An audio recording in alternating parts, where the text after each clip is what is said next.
everyone, and welcome to this week's episode of the Weekly Windup with your hosts. I'm Pranav, and this beaming gentleman here is BG. We are so excited to take you through the mania of this week's IPL with its trademark high octane cricketing action and some steamy thirst traps from none other than Ravi Shastri. You're welcome. Yes, it's not just the games we cover on this channel, it's also the drama on the sidelines, the immortal memes, the Twitter action, or should I say the X action? I don't know, it doesn't quite roll off the tongue. But the point is, we've got a fun episode lined up for you. If you like what we do, don't forget to like this video and subscribe to our channel, Bales and Tails. Hit the bell notification icon to be alerted of our weekly drops. If you'd prefer not to, it's all good. We're still glad you're here, so buckle up and let's dive in. Um, Now that the teams have had their say, BG, in week three, let's look at the points table as of this Sunday, April the 14th. So future me, Q points table. BG, it's been a bit of a mixed bag for a lot of teams, right? Losses and wins. What did you make of the tables as it looks right now? Well, taking a look at the table, you can see that the front runners from last week continue to, sit pretty on top of the table. So that's Rajasthan and Kolkata. Rajasthan have lost just the one game in Kolkata as well. So, they're looking good. And if they're able to carry this form through, then it's all well and good. And they're obviously going to make it. As far as the middle of the table is concerned, Chennai and Hyderabad are just sitting off the top with an additional loss. Chennai, had a good week to start off, right? So considering that they had two losses on the spin, and so it's nice to see that they've kind of rebounded off of those a pair of losses. And Hyderabad's gone up a spot as well in the table, and they now sit in fourth. A bit of a rough week for Lucknow. They had a promising start, but unfortunately, two losses this week has hit them, and they're now sitting bang in the middle of the table. And as far as the bottom of the table is concerned, RCB last week was a bit of a rough week, and it's continued to be a bad week. They did only play the one game, but it was a game to forget, and so it's getting to a point where they need to pull up their socks, otherwise they're going to be going home real quick. And the other tables continue to the other teams, I should say, continue to sit in that sort of fifth to ninth range. Yeah, there's definitely a top half and the bottom half at this stage. But let's talk about Chennai for a second, right? Like after a good start to the season, they had a couple of shaky games, losing last week to DC and SRH away. But they returned to the fortress, for to resume business as usual. Um, Not even like the behemoth of this season's KKR could pose much of a challenge to the Chennai Express on home turf. So things looked pretty ominous for a moment with KKR batting with Narayan and Raghuvanshi in the middle. Raghuvanshi seeming to feature like much more now in all of the games. And that was until Jadeja entered the chat. 3 for 18 in his four, scalped both Narayan and Ankrish to halt the momentum early on. Things went pretty much downhill from there, didn't they? Um, Oh, and guess what? Dhoni is human too. He dropped a catch. Let me dodge the incoming hatred from the Whistle Podu army. It was Andre Russell on five, but it didn't prove too costly, so all is forgiven. Not that anyone cares. The chase was pretty straightforward. Gaikwad with a very mature 67 not out of his 58, guiding the team home. Commendable how he's taken the reins for himself. Toughest act to follow in Indian cricket, you'd have to say.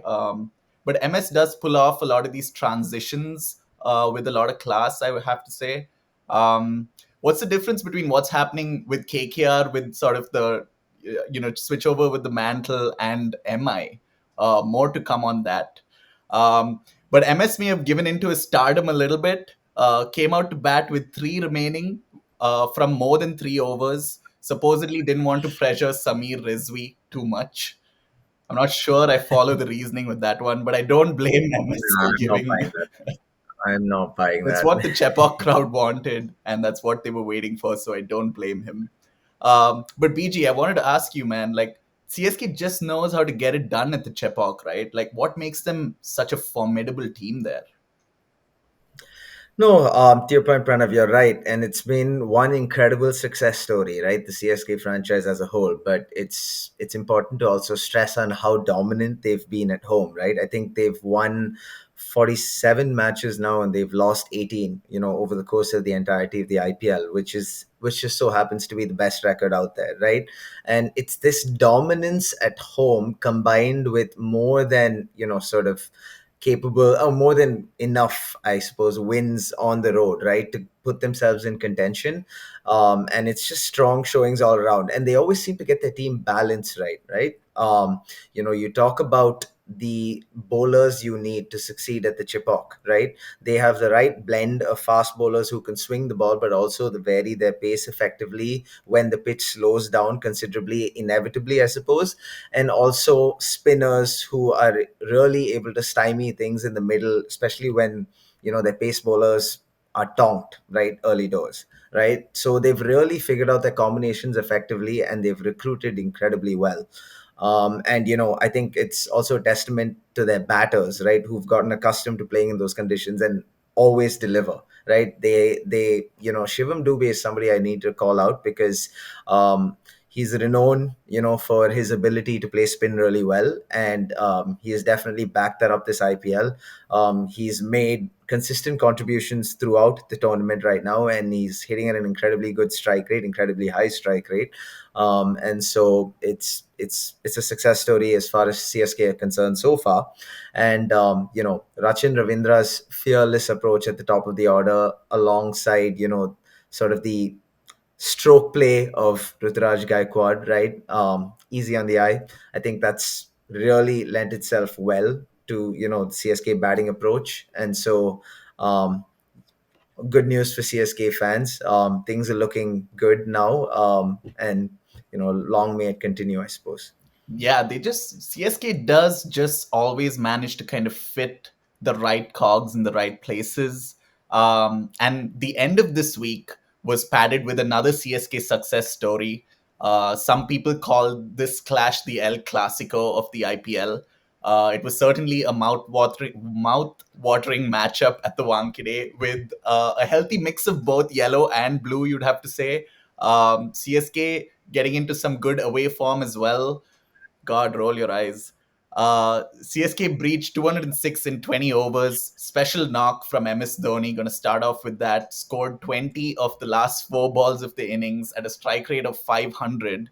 Ruturaj Gaikwad guided his team in the middle. The start and the middle overs actually with a buttery smooth 69 of 40 balls. Gen Z, you must enjoy that score. Seeming pretty Tala himself, I have to say. Shivam Dubey can't keep himself away from the headlines for all the right reasons. As you also mentioned, PG, he briskly shepherded Chennai to their total.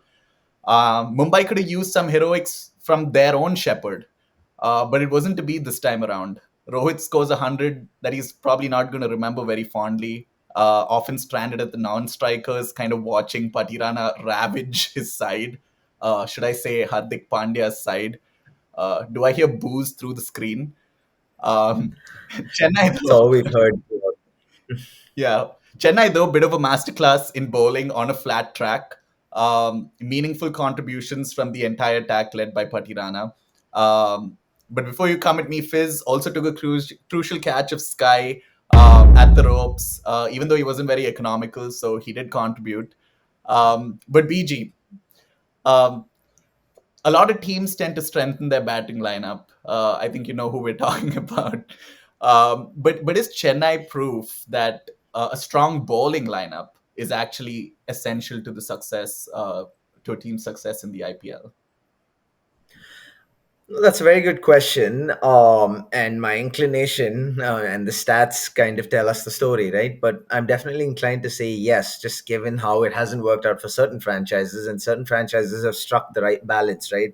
It's never necessarily about stalking you're bowling and stocking your batting and then completely neglecting the other, right? As cliched as it sounds, you need to get the balance right, and that's why scouts and analysts are paid the big bucks, right? To be able to identify talent and to put their teams in the best position, going into a tournament, into the IPL, right? To win the whole thing, right? And so I think with Chennai, if you talk about their bowlers, right, they have a nice blend of fast bowlers, right? And these are not just bowlers who are capable of bowling fast, though, right? They vary their pace effectively. And like I said, it's really important to establish a level of home dominance in the IPL, right? We've seen this play out. I mean, CSK and Mumbai are the perfect examples of it, right?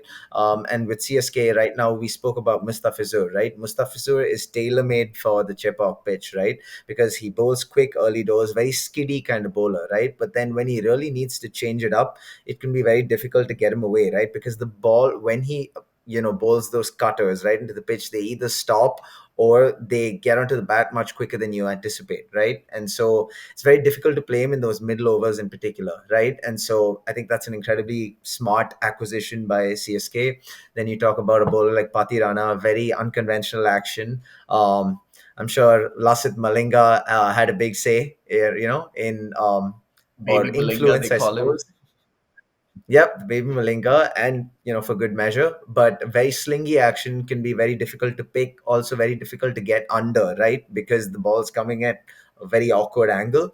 And just tricky customer, very difficult to get away. And also has good variations. And then they have some exciting Indian pace bowlers who do tend to go for runs, but at the same time are more than capable of taking wickets when the team really needs them. You talk about people like Tushar Deshpande. The all-round ability of Shardul Thakur has already been well established now, but he always has this. We always call him Lord Shardul Thakur, right? But he always has the ability to take wickets when the side most needs wickets, right? And that's a skill in itself. And of course, Deepak Chahar, who does really good things with the ball early doors, right? He swings the ball both ways, very tricky. So they have the right mix, right, of fast bowlers. And we can talk all day about Sir Ravindra Jadeja, right? Keeps things very simple, but very, very difficult to get away. Very rarely gets carted for runs and always has this uncanny ability to control the middle overs and take wickets, as a spinner when the side really needs it. And, I will just say to your point, the KKR match was the perfect example. KKR got off to a good start. And they've done that all tournament. And then you said, okay, I mean, are KKR actually going to come to Chepauk and dominate CSK? But Jadeja had other ideas. He, dismissed the two well set batsmen, and then he chipped in with the wicket of Venkatesh Iyer after that. And that was a setback that KKR just couldn't recover from, right? And so I think they've settled on, the right for the right mix of bowlers, right, to enjoy success at their home ground. Yeah, I completely agree. I think it's not just like, spending a lot of money at the auctions. It's really the combinations that they've gotten really right.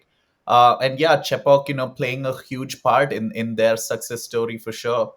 CSK play LSG next week at Lucknow. Good time for them to find some away form. Mayank Yadav should be back in that game, so it should be interesting to see how they, contend with him. Um, but moving on from CSK, they ended up beating a Mumbai team that was kind of looking like they were turning things around. They had a mixed week. They won their first game and kind of came up against the Chennai Express this Sunday.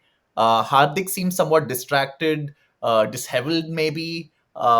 Personally, I somehow find his interviews a little loony sometimes. Like he just seems like unreasonably happy with things that aren't actually going that well. I don't want to be too harsh, but he didn't get many runs. He got tonked for 20 by Dhoni in the four balls that he faced.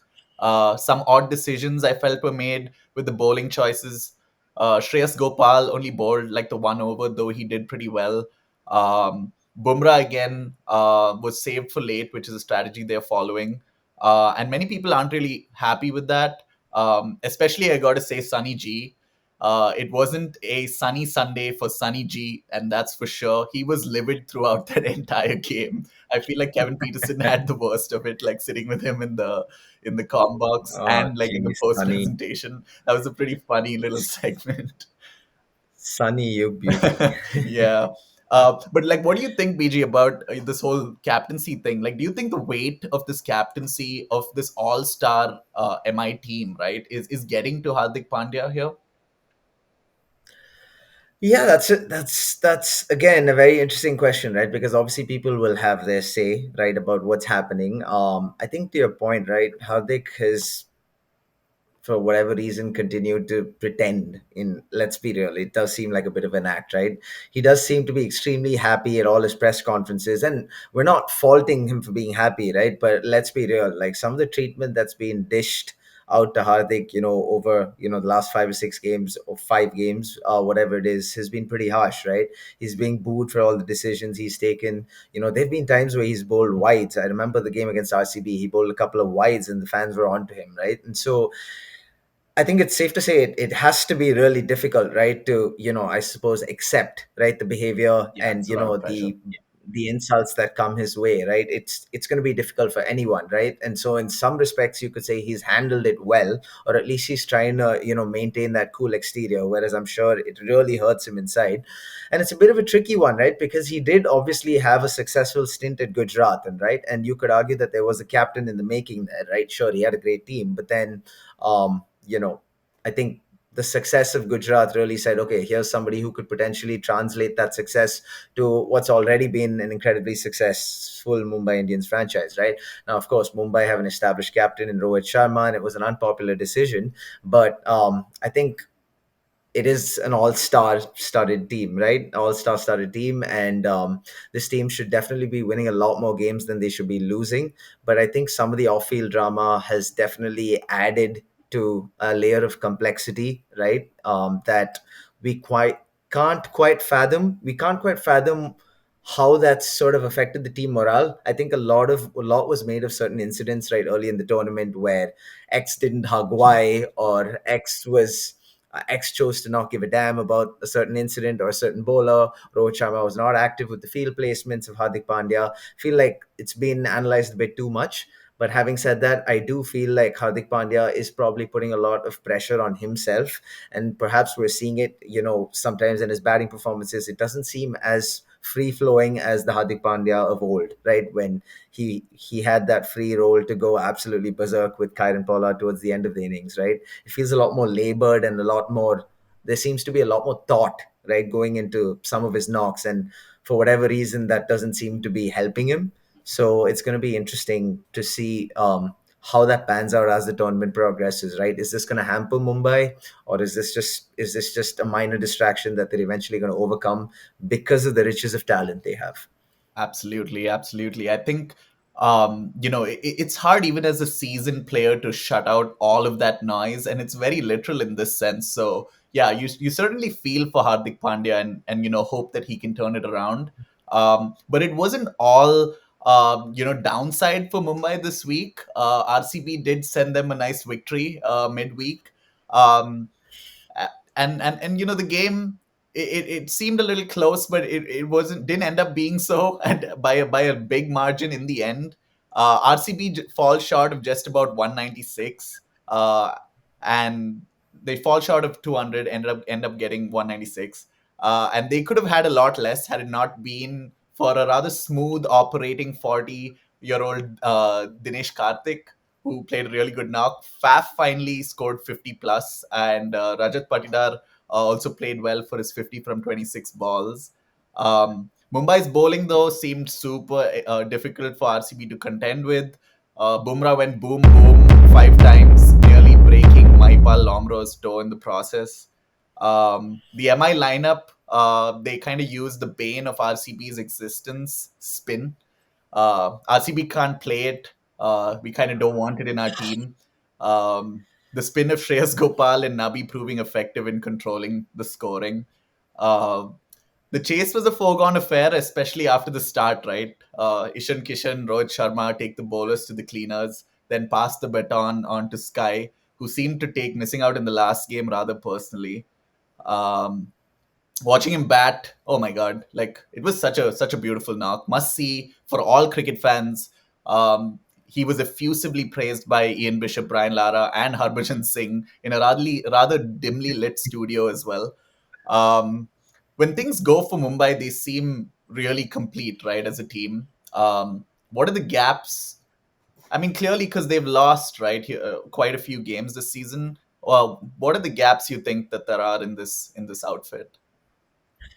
No, that's a good question also because I do think, towards I mean, the early part of the tournament, I think they were waiting for Ishan Kishan and Rohit Sharma to really get going, right? Because I think they did need those dynamic, explosive starts from their openers, right? And Mumbai has always been a team that's been well rounded, right? From number one all the way to number seven or eight, right? However deep they bat, if we're talking about batting, right? But I feel like, there were a couple of batsmen who were due a couple of quick fire and big scores, right? And so I think over the last few matches, it's nice to see from their perspective that Ishan Kishan and Rohit Sharma have gotten amongst the runs, right? And but I do think where the problem lies for Mumbai right now is just the overall consistency of their bowlers, right? Because I mean, if you look at the stats as well, right, barring Jasprit Bumrah, who's absolutely incredible, by the way, this guy deserves all the success and more. He works his absolute socks off, and he's arguably the best T20 bowler out there. Very, very difficult to, get away, and always gets his length spot on. Yorkers are almost impossible to play. I will stop praising him, but needed to be said. But in terms of what's going wrong, I do feel like they found it very difficult to contain, right, the opposition batters, right? Now, if you look at the Wankhede in itself, right, everyone knows that the Wankhede has always been an incredibly good batting pitch, right? And so it's funny you mentioned RCB scoring 190. Now, normally 190 would be considered a pretty damn competent score, right? But unfortunately, in the Wankhede, and amongst other reasons, RCB specific, it was not nearly enough, right? But I think what the big problem for Mumbai has been the ability to contain the opposition batters, right? Gerald Coetzee, for example, very promising bowler now. He's going to be a star for South Africa in the future, I have no doubt. But he needs to, sort of learn to stem the run flow a little bit. He needs to sort of improve on the lengths he bowls, right?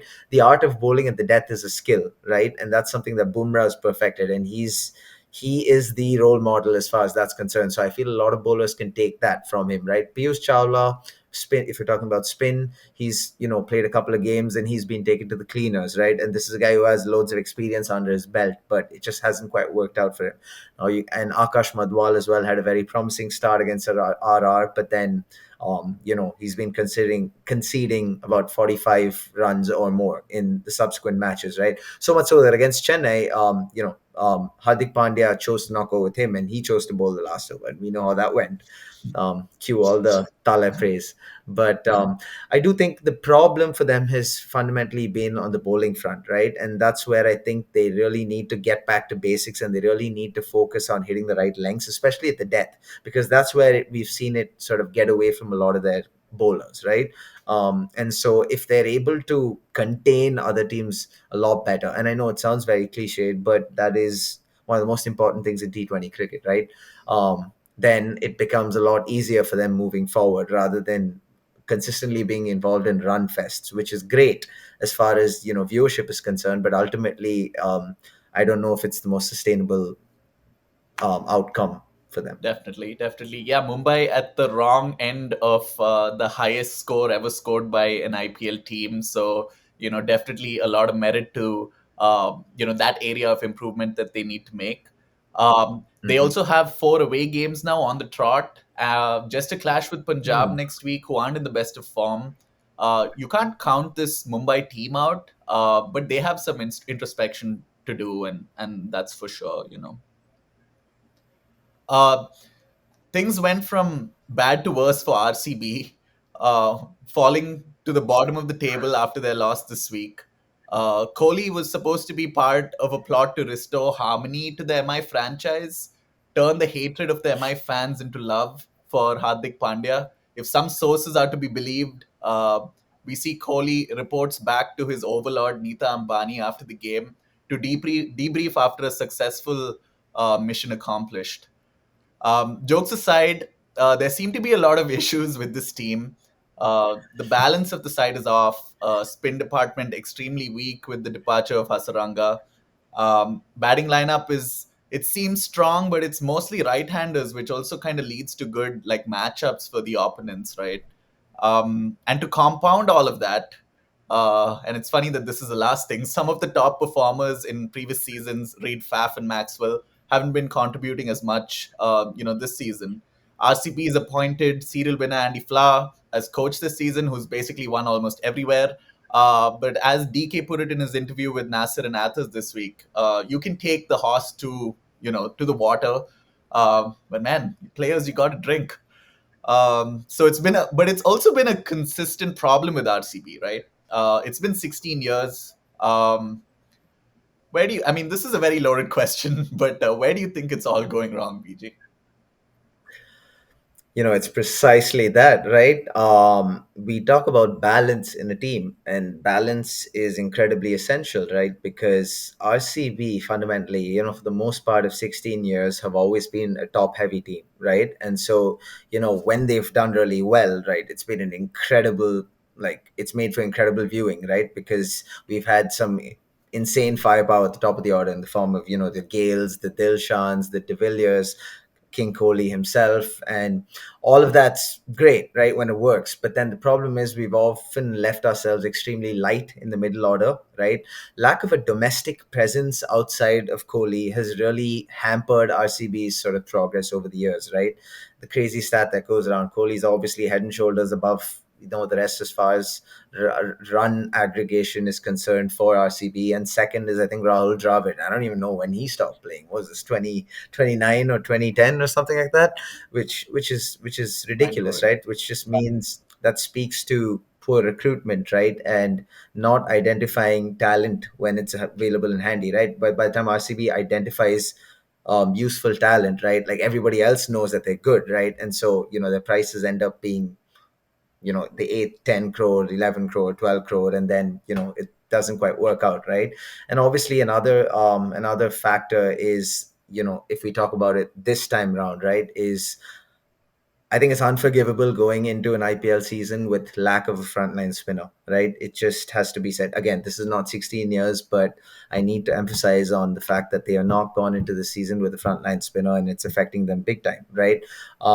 I mean, that's incompetence, and we really need to address that. I don't know if that's going to be get addressed this season, but it is definitely something for us to think of moving forward. We have a mega auction coming up, and so it's going to be key to really revisit sort of the squad composition, right, and really understand where we can fill in the gaps, right, because there are sizable gaps in this team right now. And the last thing I will add is it's not been helped by the form of some of our star players, right? It's nice to see Faf get amongst the runs this time round, but Glenn Maxwell has been, for lack of a better word, a disaster this IPL, right? Questionable shot selection, looking extremely nervous at the crease, and I understand that that comes with lack of form, but not such rosy times for the men in red. And if this continues, we go home. That's it. Yeah, we may have already gone home. A lot of fans calling for heads. I think heads will be dropped or taken during the Oh, next mega IPL auction is what I meant. But coming to next week, RCB face SRH at the Chinnaswamy, and KKR at Eden Gardens. Not great matchups, I have to say. SRH's batting is in pretty good form. Not a good thing for the Chinnaswamy. Although they did sort of flounder a little bit this week. KKR has been an absolute monster at home. So will RCB be able to turn this around? We shall see. While balance is an issue for many teams, the same can't be said about RR, right, BG? Uh, they've enjoyed like a great start to the season. Gujarat, however, has managed to take the unbeaten record in a pretty closely contested game at the Savai Mansingh Stadium. It seemed like an off day for Sanju Samson. He wasn't sure of his squad at the toss. He seemed like visibly shaken up at the post match after their loss. He still managed to score 68 not out of his 38 balls. Rian Parag did Rian Parag 2024 things, scored a fluid 76 of just 48 balls. BG, I know it's not enough by your standards, but Rashid Khan had an economical spell, 1 for 18 of 4 overs, dispatching the dangerous Butler. Um, in reply, Sai Sudarshan, since he was born, things got GT off to a start. That 6 over point of Avish Khan was chef's kiss. That's okay. Uh, Shubman Gill played fantastically to anchor the chase, scoring a brisk 72 or 44 balls. Um, but with 30 plus required of the last two, it was Rashid Khan and Rahul Tewatia who brought it home for GT, both scoring 20s at a strike rate of about 200. I know RR lost this game, BG, but I'm going to ask you a slightly different question. Um, they kind of have one of the most balanced sides, though, don't they? No, they definitely do. They have, I think we've waxed lyrical, of this RR side a number of times now, but it needs to be stated again and again, right? Like they do have the right blend of youthful exuberance and, the experienced heads who could kind of see them through, right? We see it on the batting front. Yashasvi Jaiswal and Joss Butler, two of the most entertaining openers out there. We saw that Joss Butler probably wasn't in the best of form, but then next thing you know, he scores 100 against, surprise, surprise, RCB, but got back into form. Although, I mean, Rashid Khan, by the way, bowled an absolute beauty to get rid of Joss Butler. But having said that, no, the right mix of attacking intent and watchful batting as well. Sanju Samson being in form has helped tremendously, and this is the season of all seasons to remember, at least as far as Riyan Parag is concerned, right? I think what is it? I mean, I could be wrong, but I think he scored 450s already, or 350s at least, which is incredible considering how people have mocked him in the past for his overconfidence, if you will. But I think it's nice to see that story, right, and how it's unfolding this season. And so lots can be said about their batting, right, domestic talent as well, like we just said. But their bowling deserves a big shout out, right, because a big shout out to the think tank of RR, right, who've clearly identified, the way they want to go, right? And this is a result of meticulous planning over a 1 year period, right? Starting from 2022 when they signed, when they got the services of Yuzi Chahal, who is arguably RCB's best bowler of all time in the IPL. You could make a case for that, but incredibly useful and very intelligent spinner. And Ravi Ashwin, who has all the experience under his belt, right? So two of the best spinners going around, and then you obviously have Trent Bolt, one of the most dangerous bowlers up front. Avesh Khan, who's also showcased his talent right fairly regularly. And I also need to call out Kuldeep Sen, right? In the match that you just spoke of, right? The guy's got some serious pace, right? He knocked over a couple of batsmen there in the middle. I think it was Matthew Wade, and then he beat Abhinav Manohar for pace. That was an incredibly good ball, by the way. Almost reminded me of Norkia, when he was actually bowling well, like beating batsmen pure pace. So again, spread. You can see the spread of bowlers they have, right? You have all kinds. You have a lefty, you have fast bowlers who are right-handers, and then you have a leg spinner and you have an off spinner. I mean, what more do you need, right? And also, Keshav Maharaj, who's a left arm spinner. So you literally have everything you need there, right? And so they have all bases covered, and it's no coincidence, right, that they're on top with 5 wins and just a solitary loss.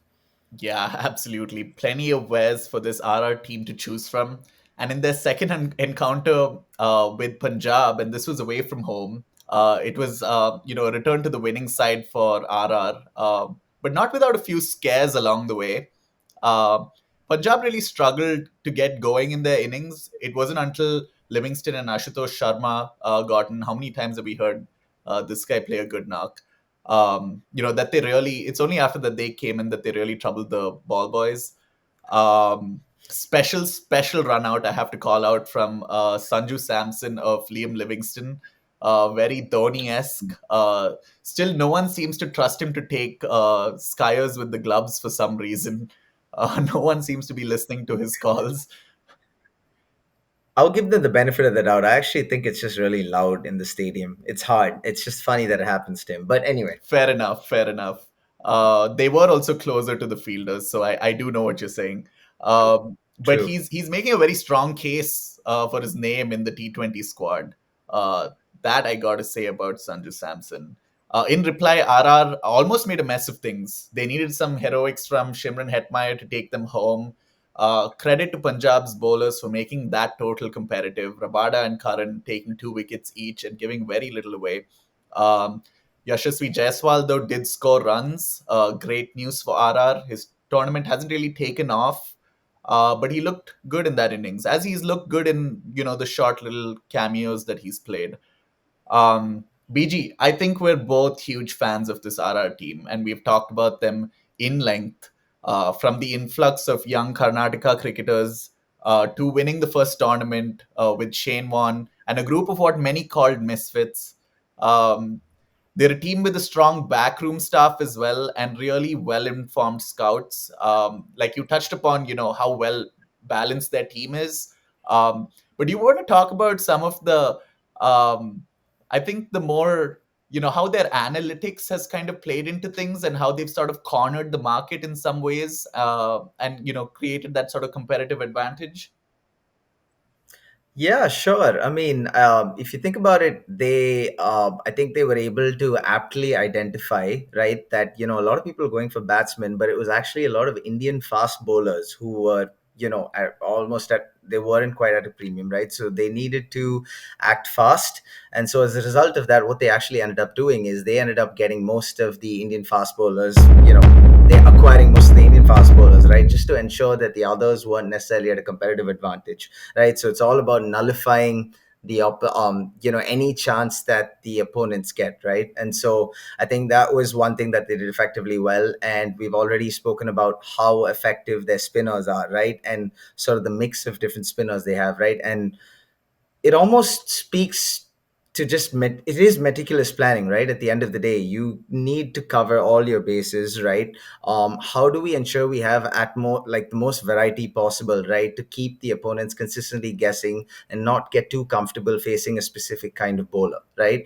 And I think that's clearly worked wonders for them, right?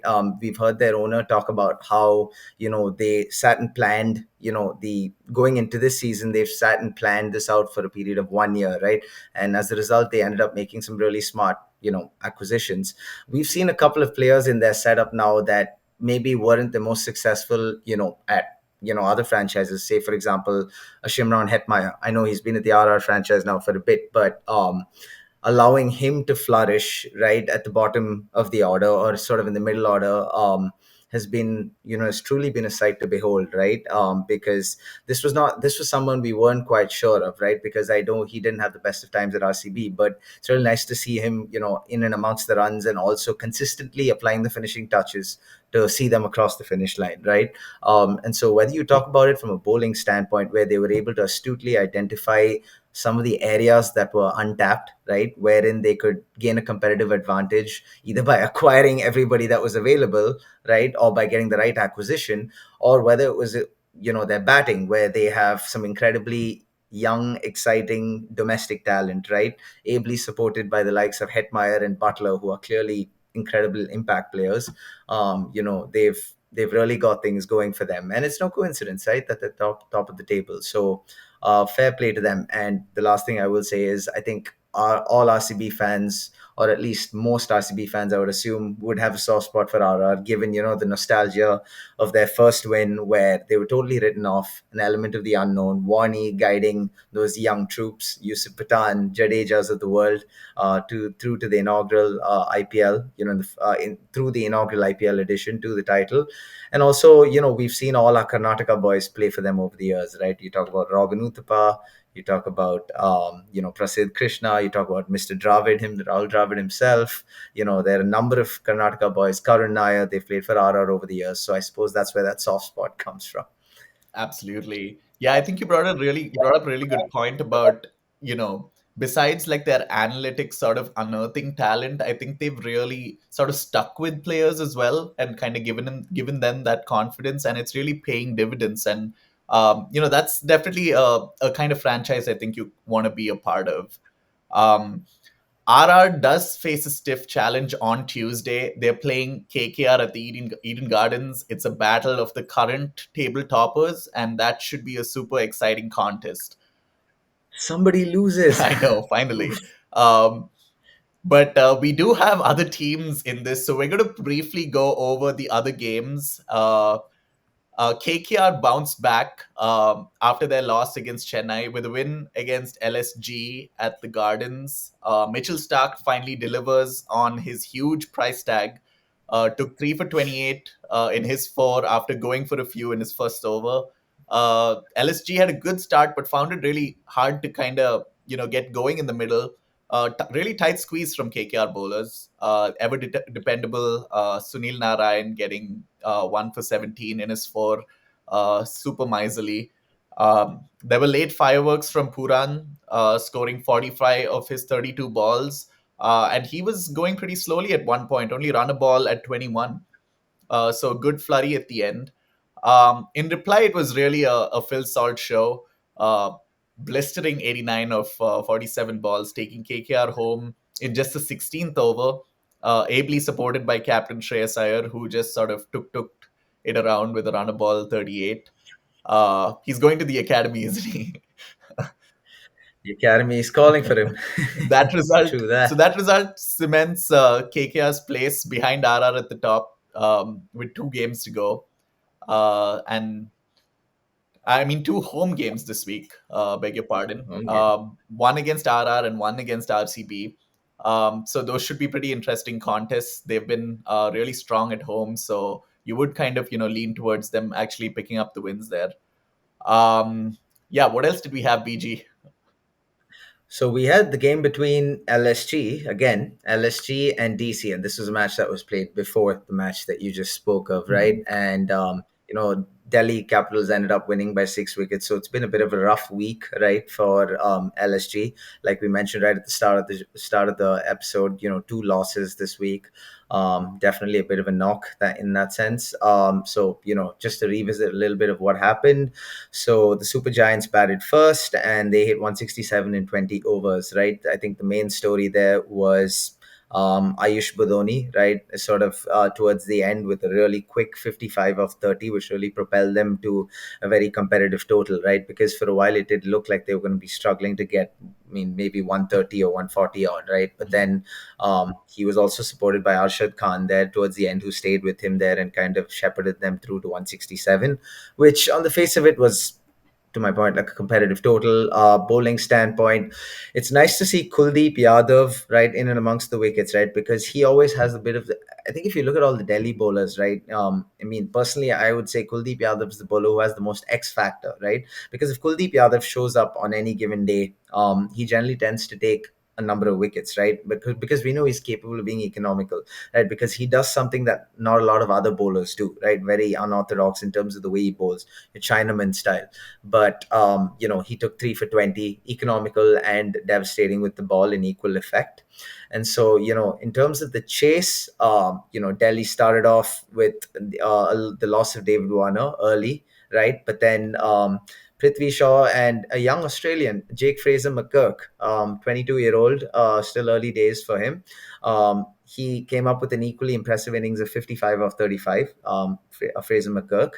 And that was really able to get them to a position of dominance. And then came Rishabh Pant and really kind of took the match beyond LSG at that point with a quick fire 41. We know how devastating Rishabh Pant can be when, momentum gets going, right? And it's also nice to see him in and amongst the runs after, kind of the accident and, how long he took to recover and get past that. There would have obviously been a lot of trauma attached to it, right? So it's very satisfying to see someone's comeback story actually, somebody reap the rewards, right? After having come back from such a horrifying incident. So and then in the end they were able to see it through, with almost 2 overs to spare. So, on the face of it, a very comfortable win, right, for Delhi, which is exactly what they did need, right? And I think really from a bowling standpoint, Ravi Bishnoi took 2 wickets and was economical again, giving just 25 runs, but he didn't really get the support he required, right? And they were always going to need a couple of wickets to really stay in that game. And unfortunately, they just didn't quite get them at regular intervals to, make take it close. Yeah. So quickly jumping to the final game that we have to cover this week. It was a bit of a nail biting one. Only 2 runs separating these two teams. We're talking about SRH Punjab.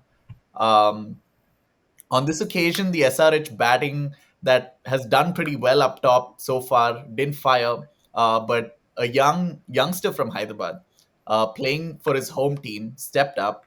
Nitish Kumar Reddy, an all-rounder having better exploits with his bowling in domestic cricket, said screw the stats and marshaled SRH to the 182 that they scored in the first innings. A good flurry from Abdul Samad as well, scoring 25 of just 12. Callouts to some stellar bowling performances from Arshdeep, taking 4 for 29 in his four. I've always liked Harshdeep, Arshdeep, I mean, got a great Yorker, just hasn't been like sort of finding it this season. So it's kind of nice to see him back to doing what he does best.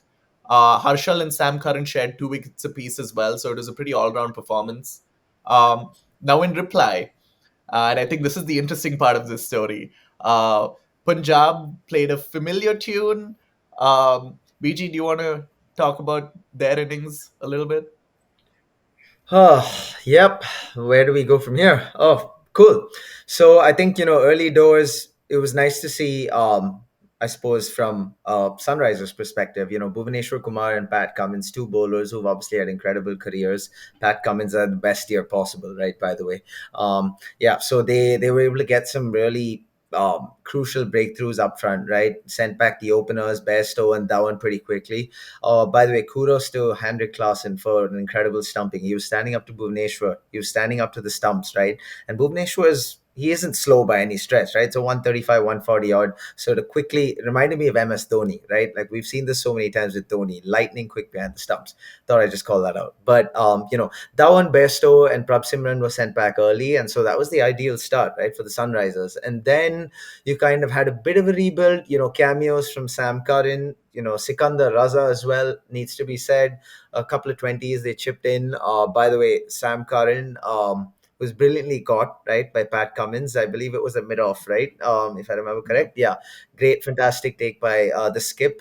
And then it was anyone's game, for a while. Maybe you could argue that it did favor the Sunrisers at that point, but then then came a blitz from a few men that we've been speaking about fairly consistently this season, at least when we've spoken about Punjab.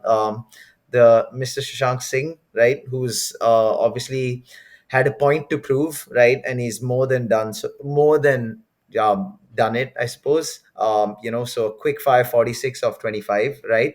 And Jitesh Sharma chipped in, and then Ashutosh Sharma. But Shashank Singh and Ashutosh Sharma were the real stars as far as Punjab were concerned. And to be fair, it did get to a point where in the last over, I believe they needed about 29 to win, and 29 to win, and it was going to be bowled by Jaidev Unadkat, and at that point, I think everybody obviously had to favor the Sunrisers, right? But then in a stunning last over, which was full of mishaps and also some great hitting, there were three drop catches, by the way, in that over, wherein two of those drop catches ended up parrying the ball over the rope for six.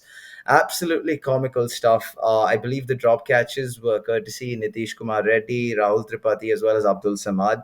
All very catchable, by the way. But I suppose the pressure of the moment had a big say in what ended up happening. And they took it right down to the last ball, and unfortunately they weren't able to see it through, and they ended up losing by just 2 runs.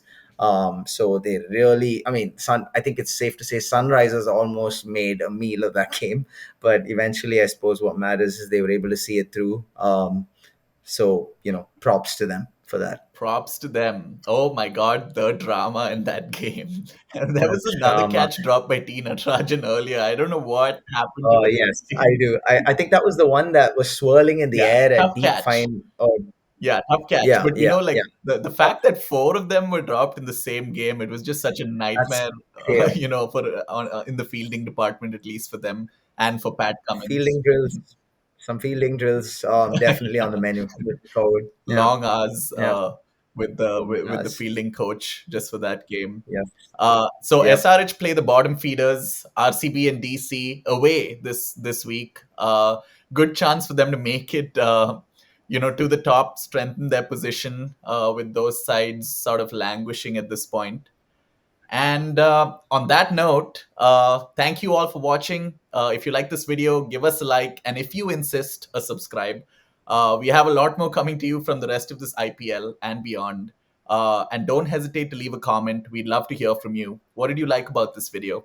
What didn't you like? What were your thoughts about the game last week or this week? Let us know. Besides that, we hope you have a wonderful week ahead.